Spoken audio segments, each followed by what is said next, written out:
going on, YouTube? Early June 2022. Figured I'd crank out another quick video for y'all. Out here working on this BMW, man.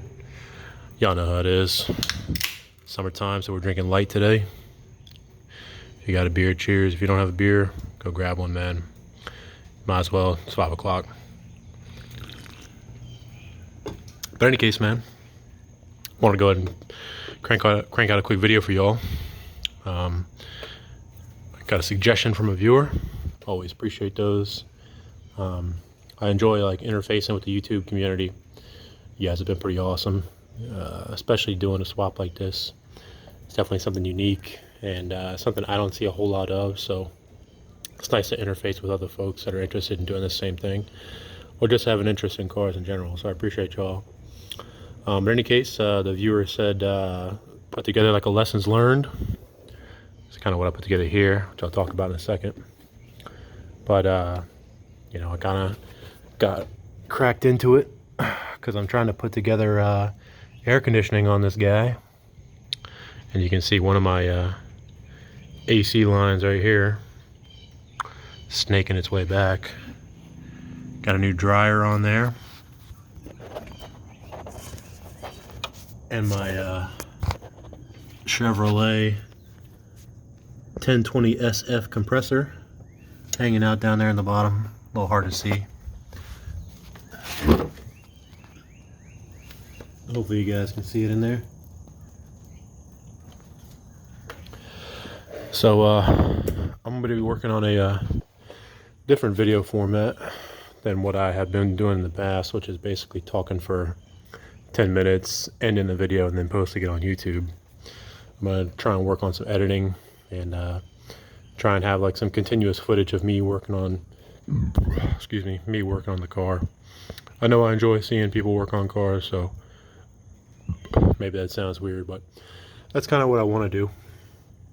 You know, post videos of me working on this thing. Maybe it'll help some folks see how I, maybe removed an evaporator or removed the condenser. You know, maybe people can follow that same process. So it's kind of my thoughts, guys. But trying to get this AC back on here because it's Central Florida's blazing, man. I told you guys I moved down from the Philadelphia area, greater Philadelphia area, and it got hot up there, but not terrible. But man, it's blazing down here. I grew up down here, but I got to get back used to it. So anyway, you guys see I got some things broken down over there. But anyway, guys, I'll go ahead and do what I said I was going to talk about. And I made this list real quick just to kind of crank out a video for y'all. Definitely not an inclusive list, but something to think about if you guys plan on doing a swap in general or doing this swap in particular.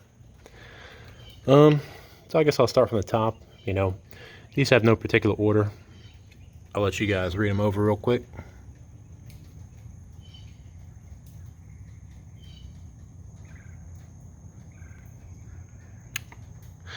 So that's my list, and I'll get talking about it. But if you guys aren't interested in hearing me talk about lessons learned from doing my BMW swap, maybe check out different videos, because that's probably what I'm going to be talking about most of this video. I'll be putting out an air conditioning video for this particular swap, hopefully soon. I'm going to try and do some editing and see how it comes out, so that'll be later in the works. So anyway, guys, I want to talk about my lessons learned. First one I got up there is batting order of assembly, and underneath I got do it while you're there. And doing this air conditioner is a great example, man. At the time I was living up north, and got a new job down south, and I had a boogie and basically slap everything together, and air conditioning was an afterthought. As long as it ran and drive, I was set. But I'm kind of kicking myself now because it really wouldn't have been as hard. It wouldn't have been much harder to add air conditioning while I was working on it. So maybe I should have just done it while I was there.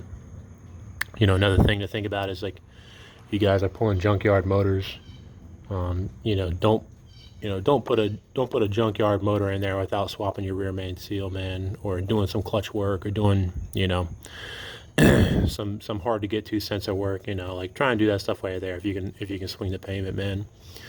because you don't want to go through all this hassle, put it in the car, and then have to go back and redo stuff or take stuff apart, and it just makes life hard, man. So yeah, definitely do stuff while you're there. I kind of have the second one is think ahead, which kind of stays in the same realm. But when I talk about batting order of assembly, I guess what I really want to talk about is like, when I built this motor from nothing. I put the rods and pistons in et cetera. But we talk about batting order of assembly. There's certain things you have to do before you can go on to the next one. Just trying to think about that when you're working on this car, especially when you got the motor out of the car and the motor and trans out of the car. There's a lot you can do while you're in there. If you want to upgrade the fuel system, if you want to redo brake lines, if you want to redo that protective wrap against the firewall, like that's the time to do it, man. So just think about stuff like that. Think about where you're going to run your wires. If you need to drill holes in the firewall, think about if you want to reroute your fuel system or reroute your brake lines, that's the time to do it, when you can stand in the engine bay and do it. Because I tell you, man, this engine being so close to the firewall is giving me the business right now, and I'm kind of hating life. But it's all good, man. I'm not complaining. I'm just trying to give y'all some some insight, something to think about when you got the motor out of the car.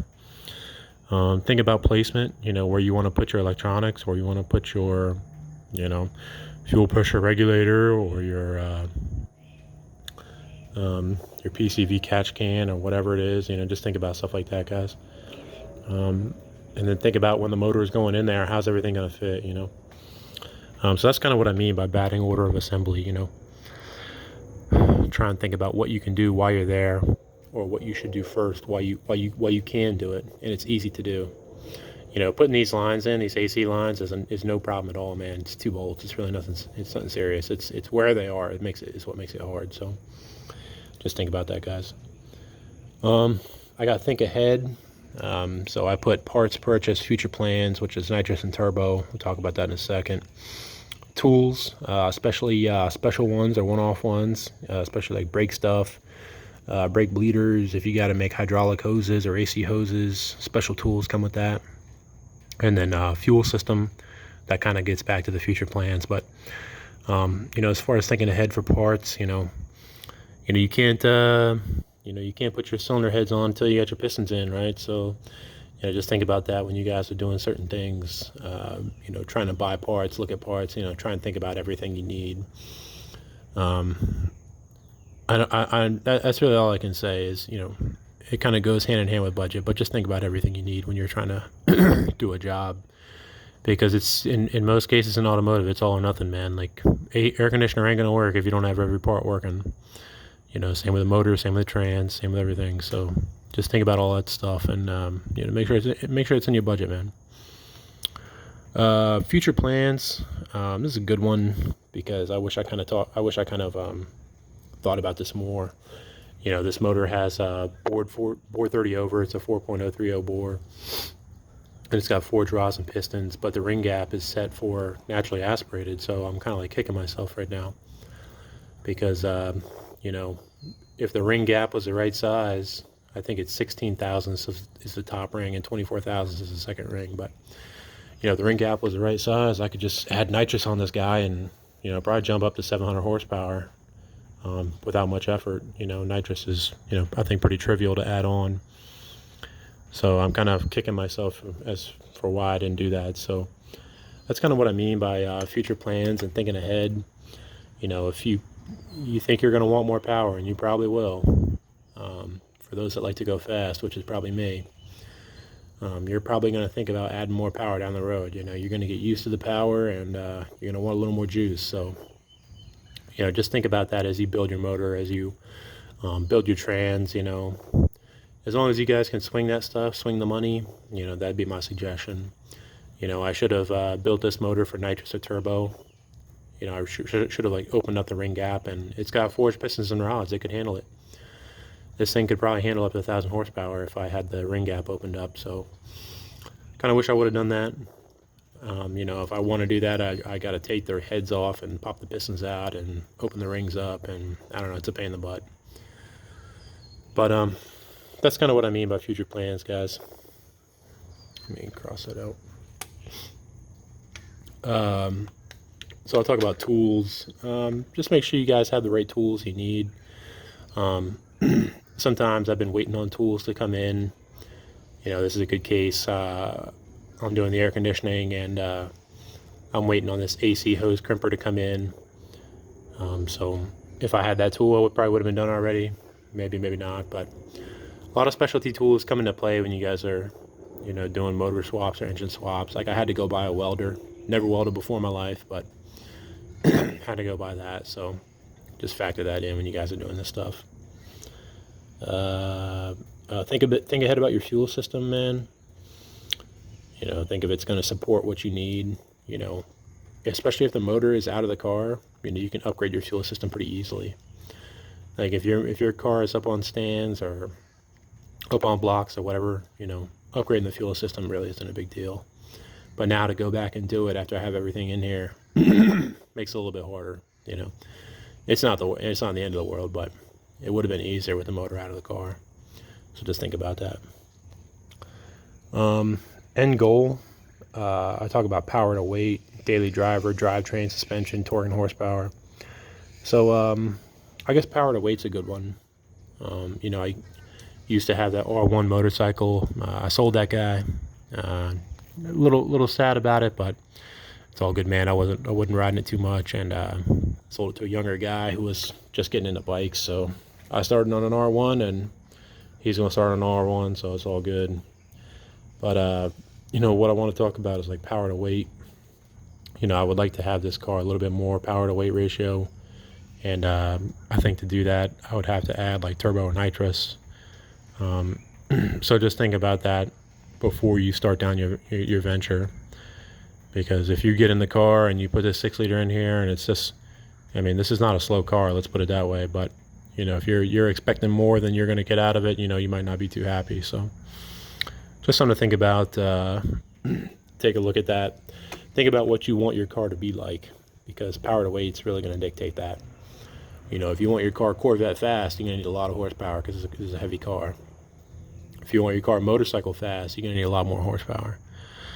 So, and once you get into that realm, you start getting into other problems with rear ends and drivetrains and all that stuff. So that's my next one, drivetrain. Just think about what you want out of your drivetrain.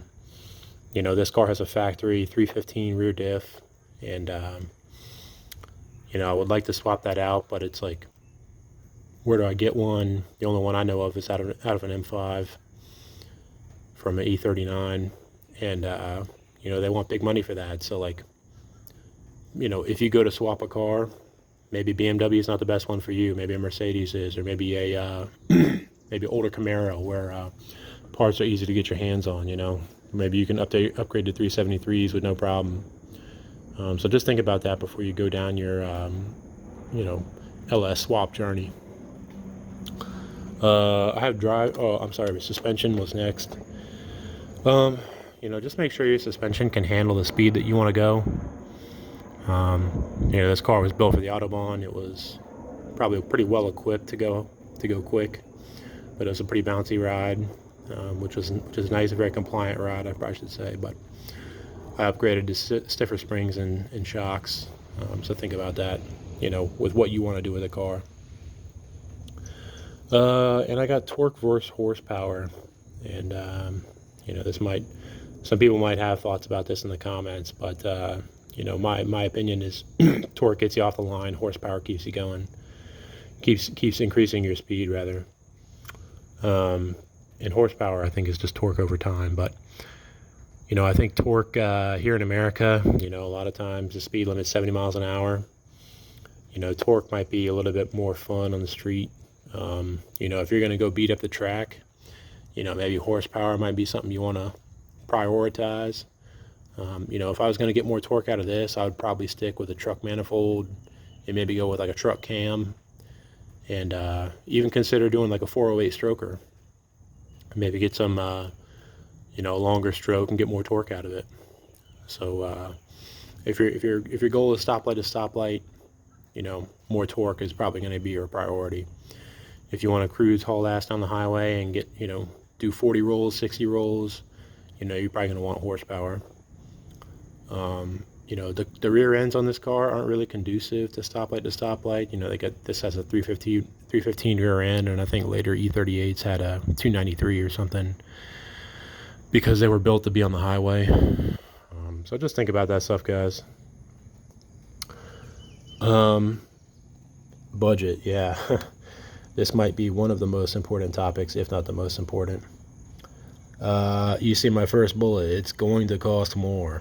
Yeah, so whatever you guys think it's gonna cost, you know, add a couple grand, man, because there's stuff that you don't expect, and it just costs more money between hoses, nuts and bolts and gaskets and clamps and fittings and all kinds of stuff, man.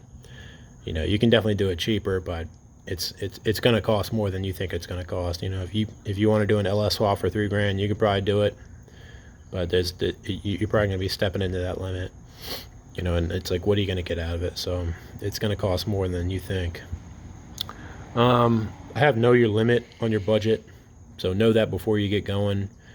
Know what you can afford, and then next bullet I have is put your money into the important stuff.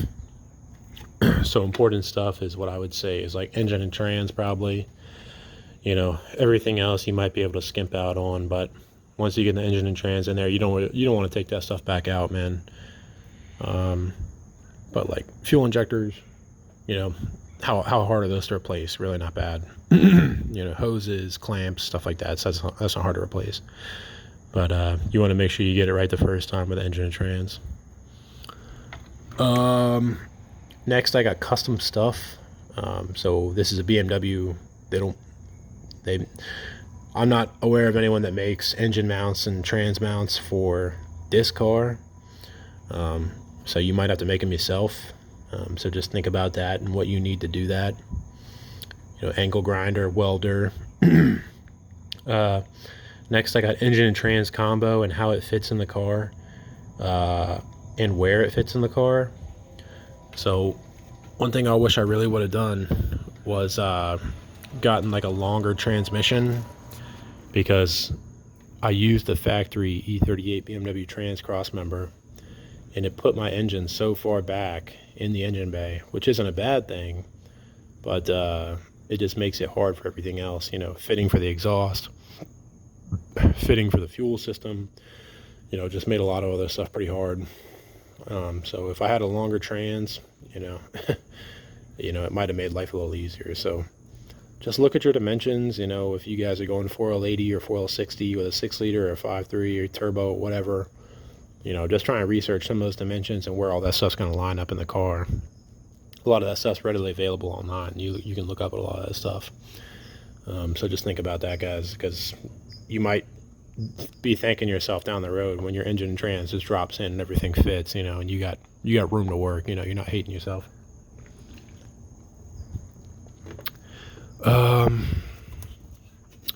Next I have tools for custom parts. Yeah, I talked about a welder. Don't be afraid to try and fail, man. You know, you guys saw my oil pan debacle. I basically smoked my oil pan, beat the piss out of it, and it didn't work. Had to cut it and try and weld it, and it still leaked. So I got to go back and do it. But, you know, if you guys think something ain't right, you know, don't be afraid to try it again, fix it again, redo it, whatever the case is, because you don't want to put that stuff in the car and then it still has a problem, right? You want to get it right and then get it in. So just think about that. My oil cooler blew up. It happens, right? Last one is don't give up, but know when to stop. So a lot of times you're going to be doing a swap like this and wonder, like, what are you doing? Why are you doing it? I think it's worth it in the end, but it definitely sucks while you're doing it. You know, I'm kind of hating life right now, but, you know, I definitely want air conditioning on this car. I also put know when to stop. So, you know, don't dig yourself in too far of a hole. You know, sometimes it's good to start fresh. You know, I kind of messed up my oil pan. That happens, right? I think I might be good just getting a new oil pan and starting over, right? I mean, I could probably redo that oil pan, but it's kind of beat right now. So anyway, guys, those are just kind of my thoughts and my lessons learned. Just think about these topics on this board. You know, when you're getting ready to embark on your LS swap journey, or your e38 LS swap journey for that matter. So just something to think about, guys. You know, not an inclusive list or all-inclusive list. Is just what I put together in 5 or 10 minutes. So anyway, guys, that's it for now. I appreciate y'all tuning in. Appreciate my new subscribers, man. You know, if y'all got feedback, let me know. Thoughts in the comments, let me know. You know, I appreciate interacting with y'all. But I think that's it for now, guys. Yeah, we'll talk later. Peace.